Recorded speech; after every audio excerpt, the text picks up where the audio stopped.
bonjour et bienvenue dans ce 10e épisode de 100% janvier avec Claude Janvier. Donc bonjour Claude, comment vas-tu?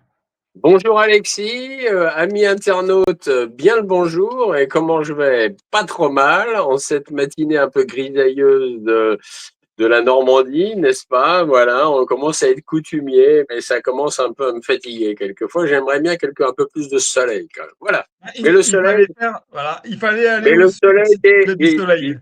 mais le soleil est dans nos cœurs, Alexis. Ouais, alors moi, il est même dans la rue, puisque si tu avais descendu de quelques kilomètres au sud, à Paris, eh bien, c'est beau soleil. Oh, On est quoi là? On est mercredi, on ce mercredi oh, matin. ça me fait Ah, voilà. marronner. Oh. Les amis, aujourd'hui, alors, dans l'émission numéro 9, Claude, on s'était engagé, on s'était mis un défi, on s'était dit, on va donner une news positive. Est-ce qu'on en a une finalement? Non. Euh, Non. Non. Bah, écoute, Comme vous le voyez sur cette émission, sur cette vignette, pardon, on va vous parler de l'affaire Alstom, donc ça, c'est pas extrêmement positif. Encore moins positif, on va vous parler de l'euro numérique et puis on va vous parler de l'IA et de la propagande de l'IA dans nos guerres. On parlera aussi un petit peu, bien entendu, des intérêts américains au Groenland. Pourquoi finalement les Américains veulent absolument ce Groenland. Et puis, on parlera du financement. Alors là, c'est pas du tout positif pour nos porte-monnaies. On parlera du financement global de l'Union européenne à l'Ukraine. Claude, alors, premier sujet que tu alors, nous as dit, c'est Alexis, Alstom. avant l'affaire Alstom, tu me demandais une nouvelle positive. Ah, Deux secondes. ah ben Deux alors, attends. secondes. Pour la Ah nouvelle ben, ah ben, positive, j'en ai une quand même, parce que quand même, je me dis, bon, alors j'en ai une. Écoute, BP, la British Petroleum et Shell se retirent du marché des énergies renouvelables. Bah, pour moi, je trouve que c'est une bonne nouvelle, c'est parce que de clair. toute façon, les énergies renouvelables, c'est une véritable arnaque, hein, puisque l'éolien, on le sait, bon bref, je vais pas revenir dessus. Les usines de méthanisation, c'est pire. Quant aux panneaux photovoltaïques à grande échelle avec des champs entiers, ils déforestent pour mettre des champs entiers de panneaux photovoltaïques, c'est une arnaque absolue. Bref, donc tous les deux, je dis pas que ce sont des saints, la British Petroleum et la Shell, on sait, c'est pas des saints, entièrement d'accord. Ceci étant, bah, il n'y a plus de pognon à se faire dans les énergies renouvelables, donc ils se retirent. C'est intéressant quand même. C'est-à-dire qu'ils ont fait un max de blé et maintenant ils se sont dit, oh, allez, on va passer à autre chose. Bon, bref, Ouais. alors, et à moitié une bonne nouvelle, bah, c'est entre les deux. Je te laisse Voilà. juste, On je vous avait, laisse juste, les amis internautes.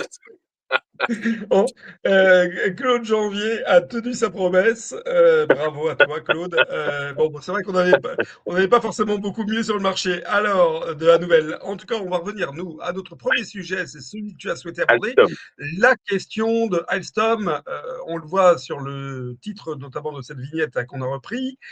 La grande faute de Macron, oui, il n'y a même pas de point d'interrogation. C'est la grande faute de Macron. Oui, alors, il n'est pas le seul responsable quand même, hein. Voilà. Donc, en fait, je suis tombé sur une belle enquête réalisée et à ce titre, ça m'a rafraîchi la mémoire sur beaucoup de points. Parce que ce qui est intéressant, Alexis, tu vois, c'est de se rafraîchir la mémoire.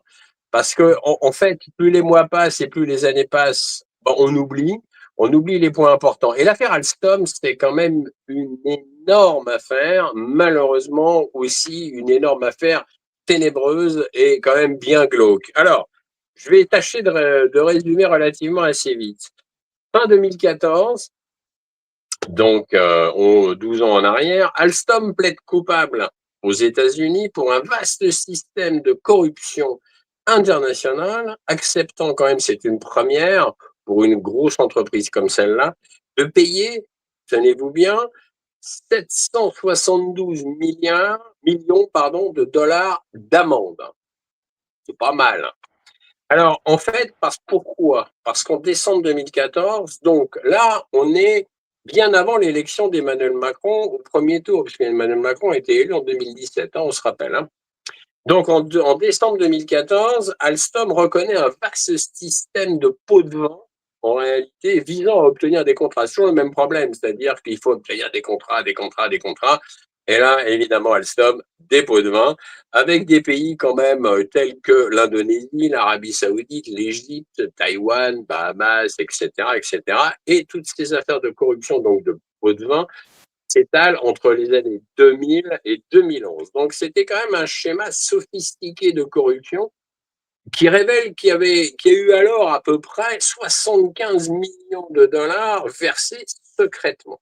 Donc le groupe plaide coupable aux États-Unis se prend 772 millions de dollars d'amende.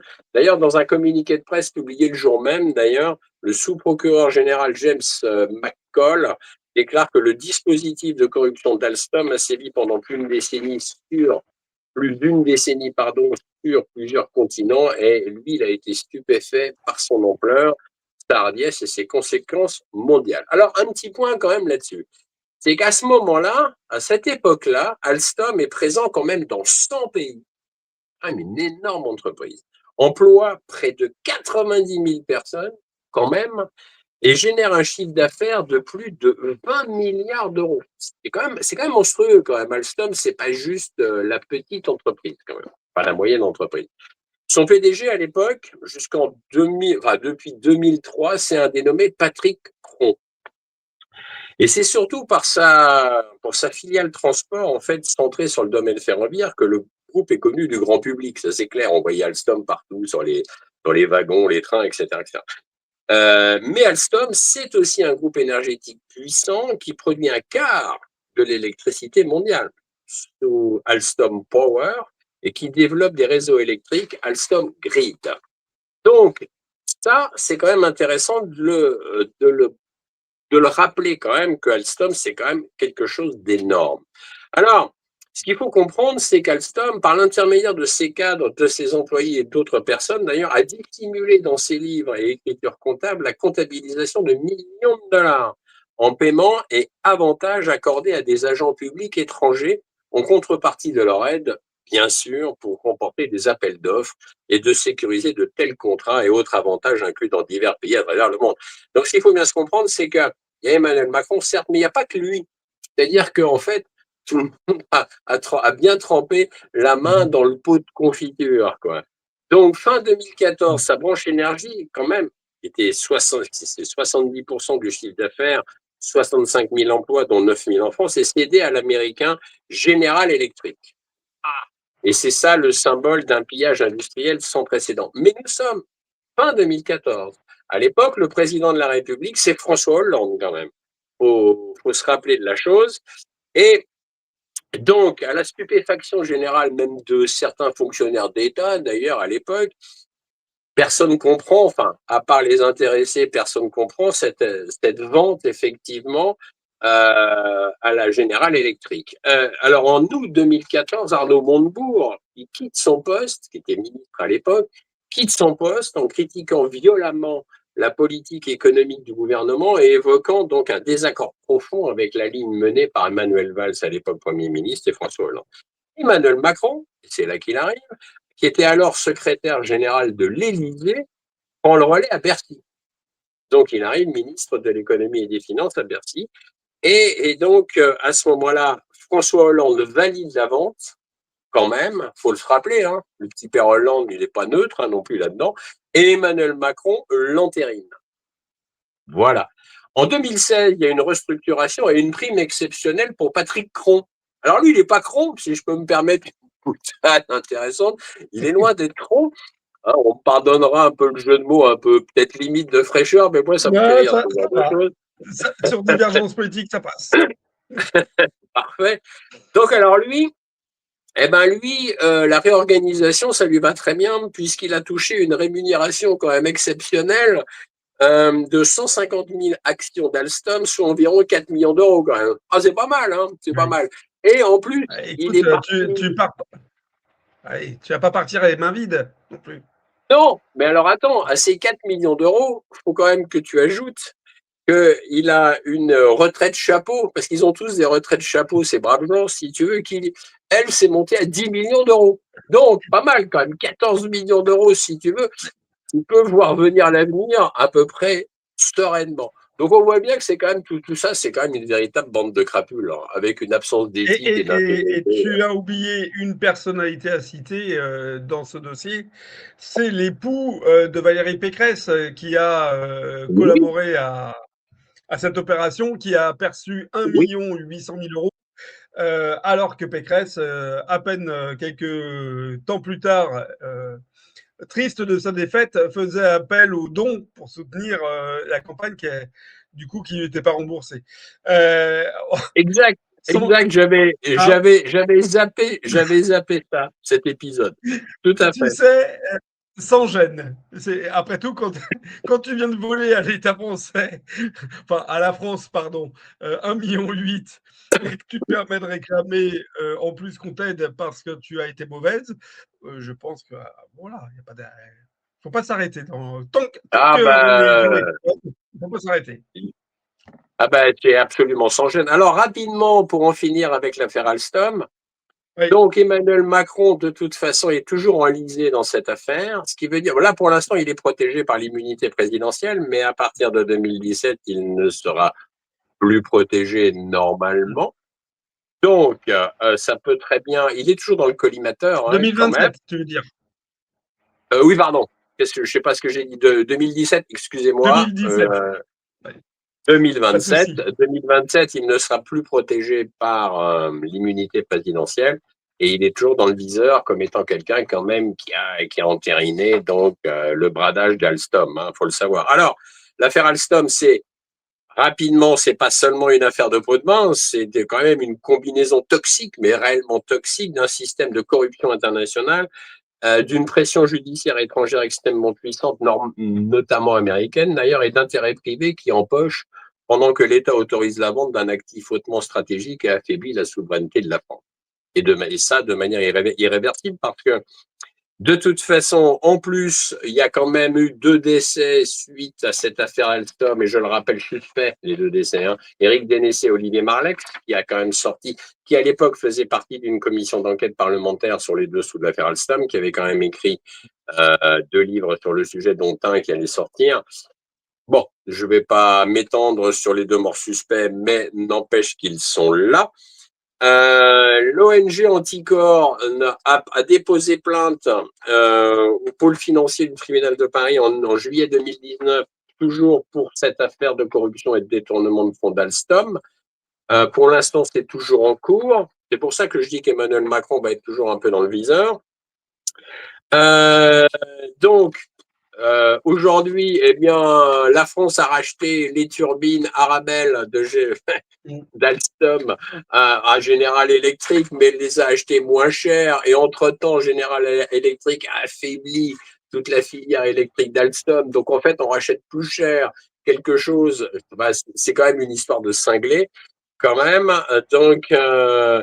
Et donc, Je voilà. rajouterais Donc, même un dernier mot, Claude, je vas-y, rajouterais même un dernier mot. Il faut se vas-y. souvenir de l'épisode où, alors qu'il y avait une renégociation de contrat euh, au sein du groupe GE, General Electric, et sur Alstom, pour faire pression, GE, donc propriétaire d'Alstom, avait coupé en fait des systèmes d'utilisation, ce qui avait fait que au niveau des énergétiques, ça avait été extrêmement pas dangereux pour nous, mais en tout cas, ça avait posé beaucoup de problématiques de maintien du bon flot. Et ça avait été commenté notamment par le président qui chapeaute un petit peu tout Alstom pour la France, etc. Donc, il y a quand même des inquiétudes à voir passer sous un pavillon étranger, quelque chose qui est aussi sensible, aussi vital pour nous que la question du nucléaire. Le nucléaire, c'est pas que le nucléaire qui nous chauffe, c'est aussi, rappelons-le, le nucléaire militaire, ce qui fait la défense de notre pays. Absolument, Voilà. absolument. Tu as bien Bon, fait de le noter, Alexis. Donc allez, voilà, on a parlé.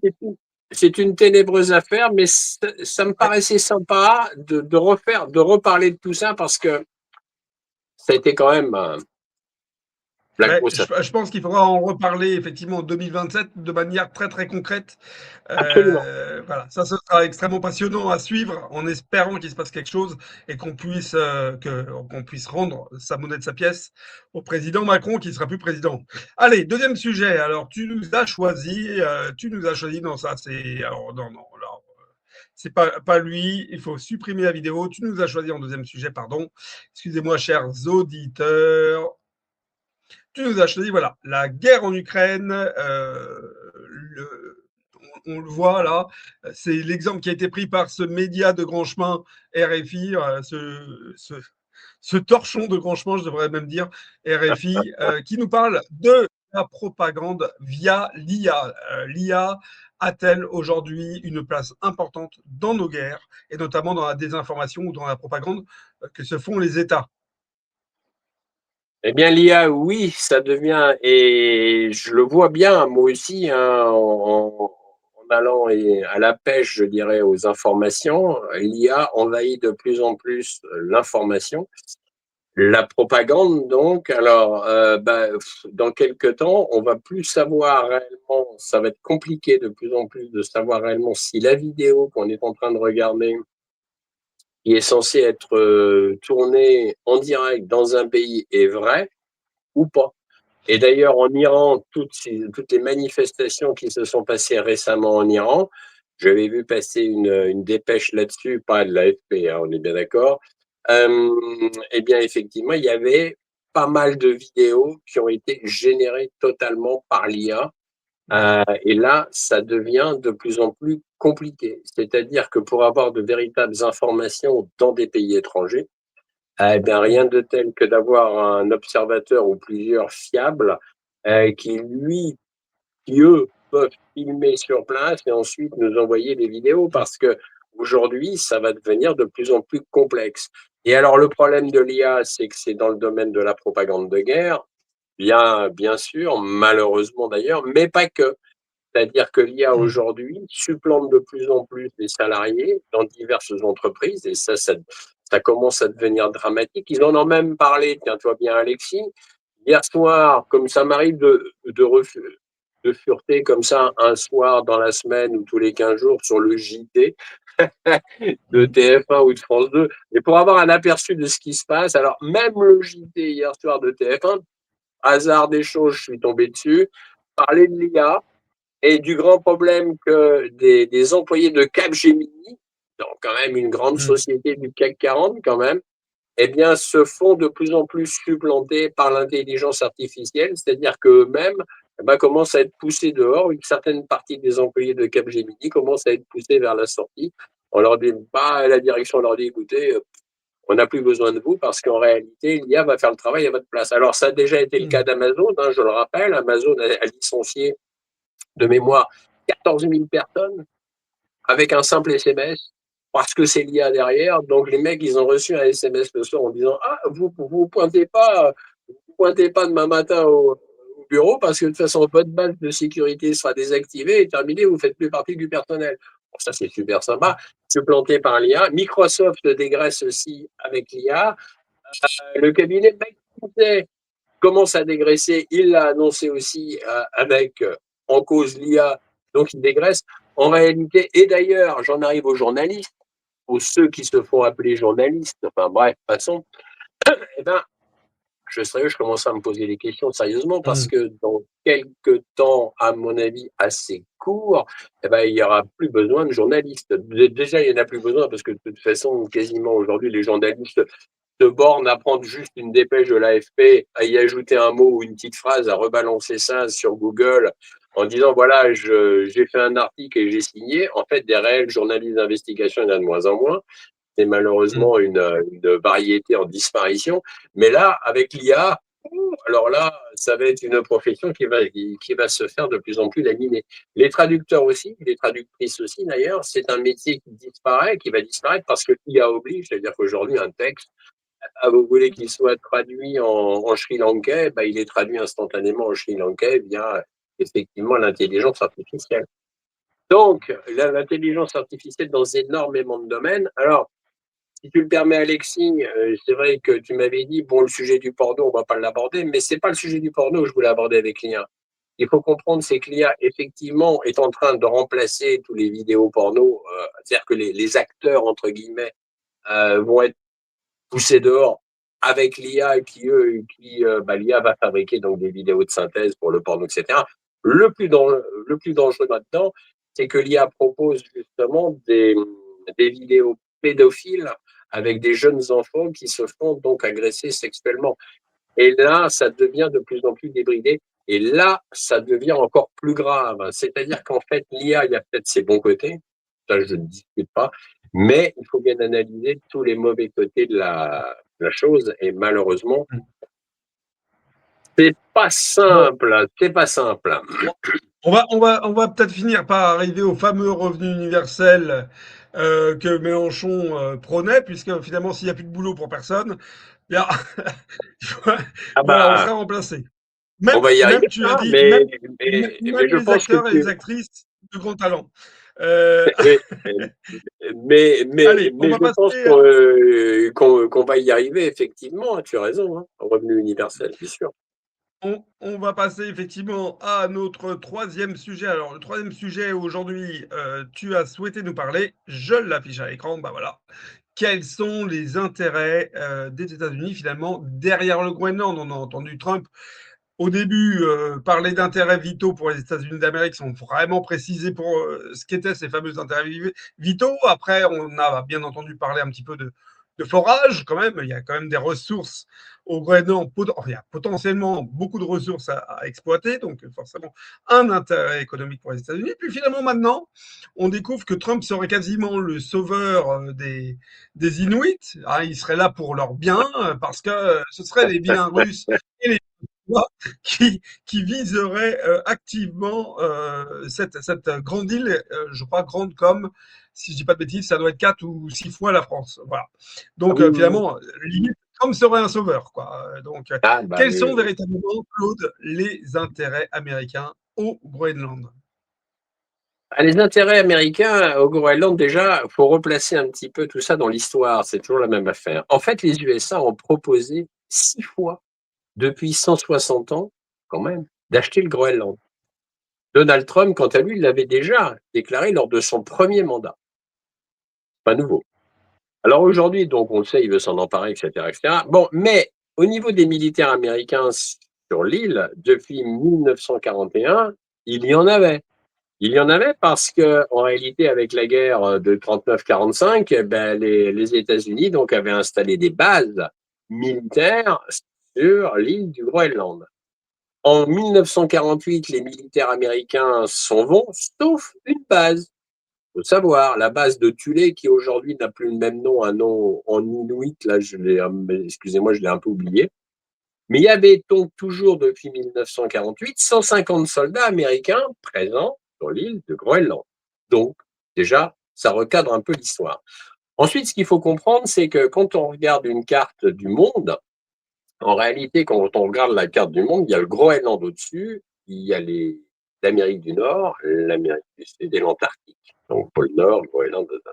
Et quand on regarde pourquoi les États-Unis veulent effectivement cette île, c'est parce qu'en fait, quand on regarde bien, ça fait un arc de cercle du nord jusqu'au sud contre effectivement l'Asie, qui elle fait aussi un arc quasiment du nord au sud. En réalité, bah, ça, c'est des positions géostratégiques.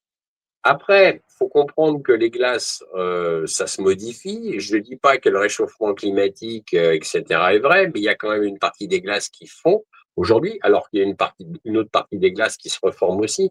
Mais en attendant, des mers du Nord, là-haut, qui étaient avant un peu inaccessibles aux voies maritimes, bah, sont de plus en plus accessibles aux voies maritimes. Ce qu'il faut comprendre, c'est que la Fédération de Russie n'est pas loin du Groenland. La Fédération de Russie a à peu près une douzaine, je crois, ou une quinzaine de brise-glaces totalement neufs et totalement actifs, alors que les États-Unis ont 2 ou 3 brise-glaces vieillissants. Donc, effectivement, s'il y a une route maritime qui se crée là-haut, ben, Donald Trump a bien envie que, quand même, que les États-Unis la contrôlent, ou tout au moins la contrôlent en partie. Alors, comme je le disais à l'instant, fonte des glaces, mais qui dit fonte des glaces, donc une partie du Groenland qui est de plus en plus accessible, et en fait, d'après les sondages faits par des géologues, eh bien, il y a une fortune en terres rares enfouie au Groenland. D'après des estimations géologiques, il y a 12,5 millions de tonnes de terres rares qui seraient exploitables, enfouies sous la terre du Groenland. Ça représente quand même 25%, ce tonnage représenterait 25% des ressources mondiales. Ce qu'il faut comprendre, c'est que les terres rares aujourd'hui, eh bien les terres rares aujourd'hui, on ne peut pas s'en passer. Les terres rares, c'est les smartphones, c'est les ordinateurs, c'est les batteries de voiture. C'est effectivement, on ne peut pas s'en passer, on ne peut pas se passer des terres rares et ça ne va pas s'arrêter. Les terres rares, ce qu'il faut comprendre, c'est que la Chine domine le marché aujourd'hui. Le plus gros, ça c'est le plus gros stock, c'est chinois, suivi de la Russie, suivi des USA. Donc, si Donald Trump faisait main basse totalement sur le Groenland, il ferait main basse sur à peu près 12 millions et demi de tonnes de terres rares. De quoi effectivement concurrencer la Fédération de Russie et la Chine. Donc, voilà les enjeux réels. Alors après, pour l'instant, le Groenland est protégé sous gouvernance du Danemark. Danemark est membre de l'OTAN. Je rappelle quand même que les USA sont aussi membres de l'OTAN. En réalité, si Donald Trump envahissait le Groenland, ça veut dire qu'un pays membre de l'OTAN enverrait un autre pays membre de l'OTAN. Ah, et là, ça devient un peu compliqué, puisque normalement, tous les pays membres de l'OTAN doivent faire allégeance les uns envers les autres. Ah, allégeance et de l'aide militaire. Donc là, ça devient compliqué. En réalité, moi, ça pourrait me faire rire, parce que ça pourrait faire exploser l'OTAN, par un effet domino. Hein. Ben, c'est peut-être pour ça que Donald Trump, il regarde à deux fois, peut-être pour pas envahir militairement le Groenland. Ça va devenir compliqué. C'est vrai qu'il va peut-être préférer la voie du business et la voie diplomatique. Alors, quant à l'Europe, et je vais en terminer là-dessus pour le Groenland, quant à l'Europe, bon, Emmanuel Macron, merde, qui d'ailleurs a rappelé, c'était drôle ça, l'Allemagne a envoyé 10 ou 12 soldats et il les a envoyés, il les a rappelés le jour même, puisqu'il les a fait revenir le jour même, puisque Donald Trump a haussé le ton en disant je vais vous augmenter les droits de douane. Oulala, Frédéric Merz, il a ramené des soldats. En réalité, ce qu'a voulu faire l'Europe, c'est essayer d'avoir une part de gâteau, des terres rares, parce que là, quand même, faut pas. C'est quand même un gros gâteau. Bon, l'Europe essaye. Je pense que l'Europe n'y arrivera pas. Mais bon, on a tendance à apporter à rire 15 chasseurs alpins français là-bas. On se disait, mais où est donc passée la 7e compagnie, enfouie dans les neiges? Mais Bon, au-delà de c'est ça, bientôt, quand le même. but du jeu, voilà, c'était d'essayer d'avoir quand même une part de gâteau qu'on n'aura pas de toute façon, évidemment. Je pense pas. Tu as raison de rappeler effectivement les intérêts économiques, puisque c'est une guerre économique, ni plus ni moins, Absolument. que nous menons mondialement, au moment où Trump justement souhaite détacher les États-Unis sur les semi-conducteurs de Taïwan. Trump fait Absolument. tout actuellement pour que les semi-conducteurs soient made in America, euh, à minima pour son pays. Voilà. Donc, pour avoir des semi-conducteurs, eh bien, il faut des terres rares. Il n'y a pas de secret. Allez, C'est ça. quatrième sujet que tu as souhaité aborder. On va en parler de manière plus courte pour arriver sur le grand sujet qui sera l'euro numérique. Et là, je sais que ça va intéresser nos internautes. L'euro numérique, c'est le sujet qui vous passionne. On va parler avant ça du financement global de l'Union européenne. Rien de nouveau sous le soleil. On donne beaucoup d'argent Ouais. voilà, c'est tout. On donne beaucoup d'argent. Donc là, On qu'est-ce qu'on donne peut beaucoup dire d'argent. le Voilà. financement global de l'Union européenne à l'Ukraine, c'est combien au final? Et ben, finalement, là, c'est Ursula von der Leyen qui s'est exprimée. Elle a donc nommé la somme d'argent donnée à l'Ukraine depuis le début, depuis février donc 2022. C'est un article d'Observateur Continental.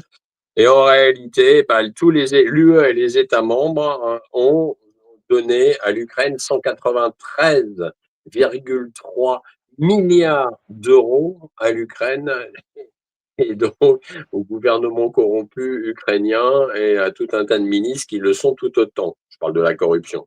Il y a dans Oui, mais ces enfin, 180. ces fameux ministres corrompus nous remercient quand même de tout leur cœur en passant un temps et en dépensant notre argent donc à Monaco et sur la Côte d'Azur quand même. Quand même. Et Claude, même l'hiver, et même l'hiver à Megève et dans les stations de ski. Hein. absolument. Donc quand même. Tu peux pas Ah être oui, aussi quand il y médisant a de la envers gêne, ces quand il personnes. y a de la gêne, il n'y a pas de plaisir. Tu écoutes, allons-y, quoi. Alors, ce qu'il faut, dans ces 193,3 milliards d'euros, il y a quand même dedans inclus, 3,7 milliards d'euros provenant du produit de la vente d'actifs russes immobilisés. Voilà. Alors, Et je vais en terminer là-dessus, parce que ça va être donc rapide. Le problème, c'est que Ursula von der Leyen veut continuer à garantir un soutien financier, je la cite, hein, à l'Ukraine en 2026 et 2027, en précisant que cet engagement financier prendra la forme d'un prêt à recours limité de 90 milliards d'euros pour les années 2026 et 2027. Ah, eh ben on n'a pas fini de claquer de l'argent, voilà. Qu'en Ah, donc dites-vous, ça, c'est bravo? 90 milliards. C'est 90 milliards qui s'ajoutent à la somme que tu nous as préalablement parlé. Absolument, On est d'accord. ça va être un prêt qui sera accordé pour les années 2026, donc pour cette année, et 2027. Oui, mais absolument. Voilà. Alors, le problème des prêts, c'est que quand la personne n'est pas solvable, eh bien, ça devient un don. Bah, Euh, oui, voilà. Mais c'est ça, c'est ça. quand on aime, on compte pas. Hein, voilà. Bah Quand on voilà. aime, on compte pas. Et bon, on va passer à notre dernier sujet. C'est pareil, c'est le grand frisson. Si vous regardez cette vidéo, vous vous dites, bien, c'est exceptionnel, l'euro numérique, ça va être génial. Cette vidéo qui est tournée par la Banque de France, elle vous explique tous les bienfaits que va apporter l'euro numérique.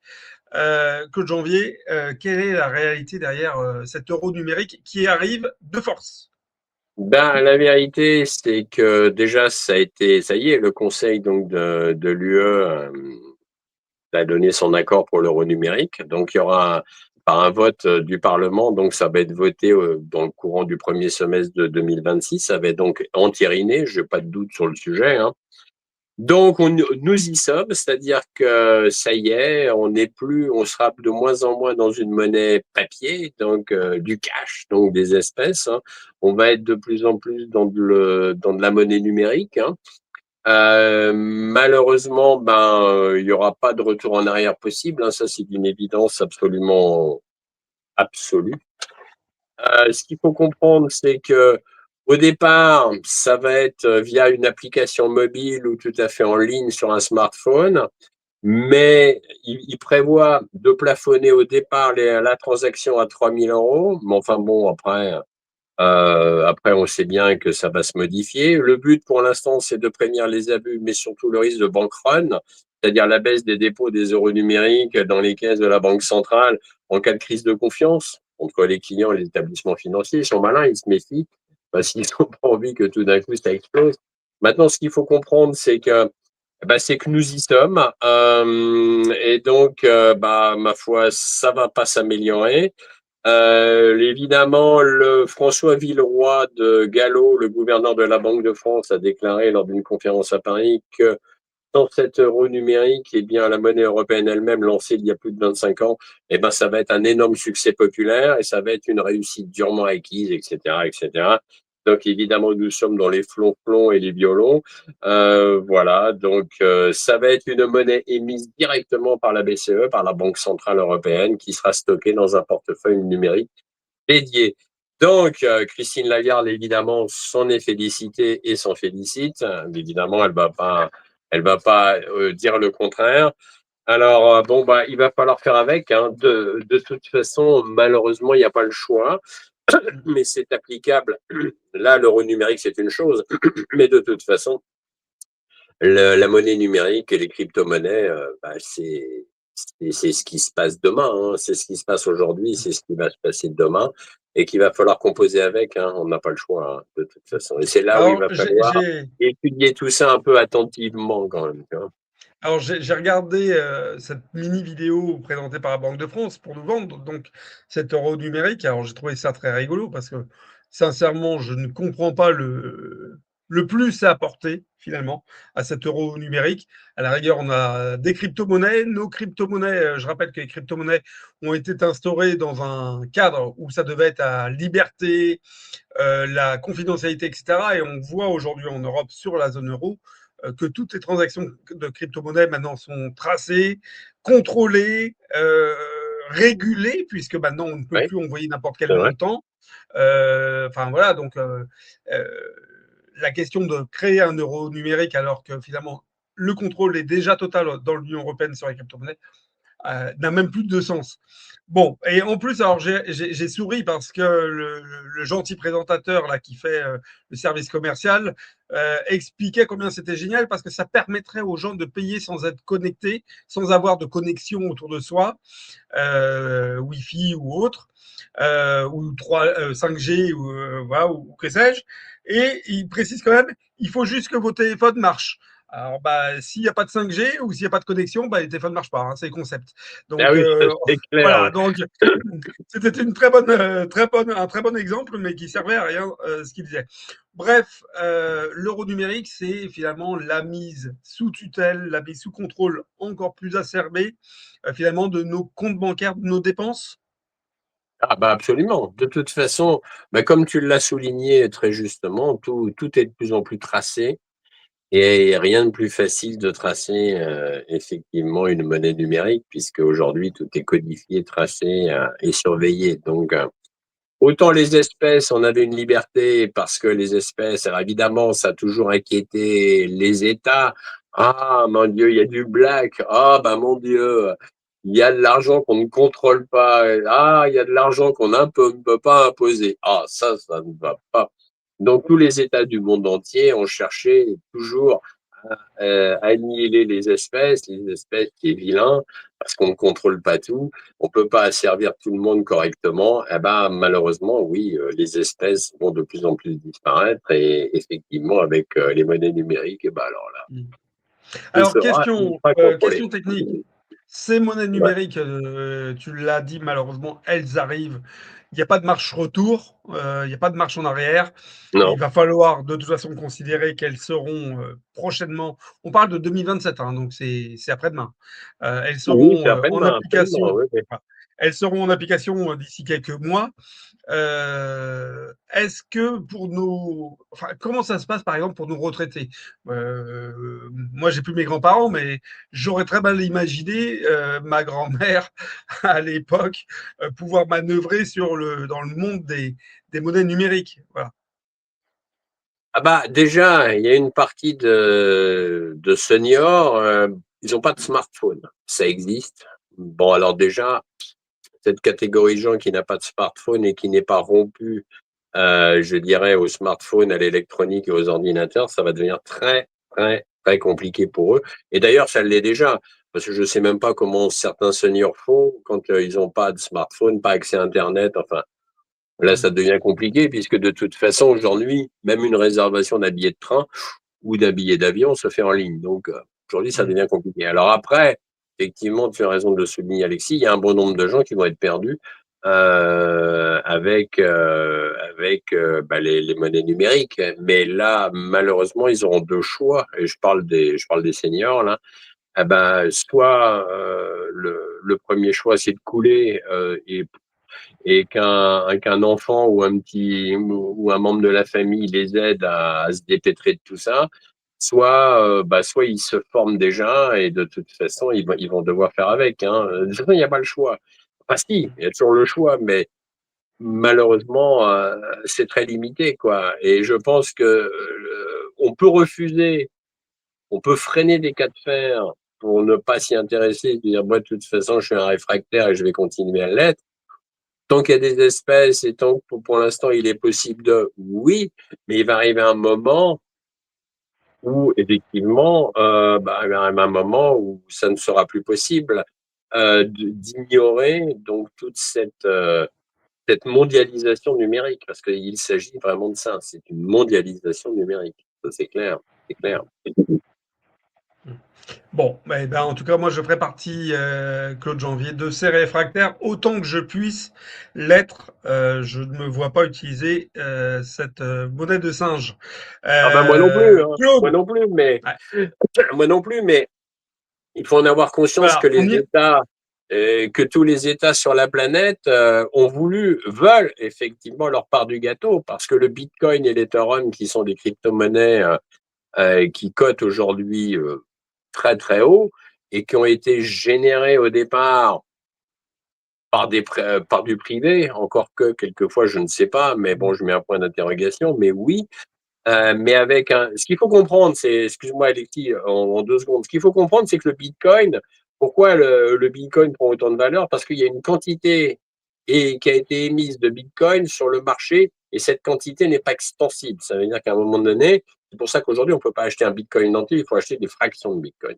Parce qu'on ne peut À moins plus d'être riche. fabriquer, on ne peut plus fabriquer de Bitcoin.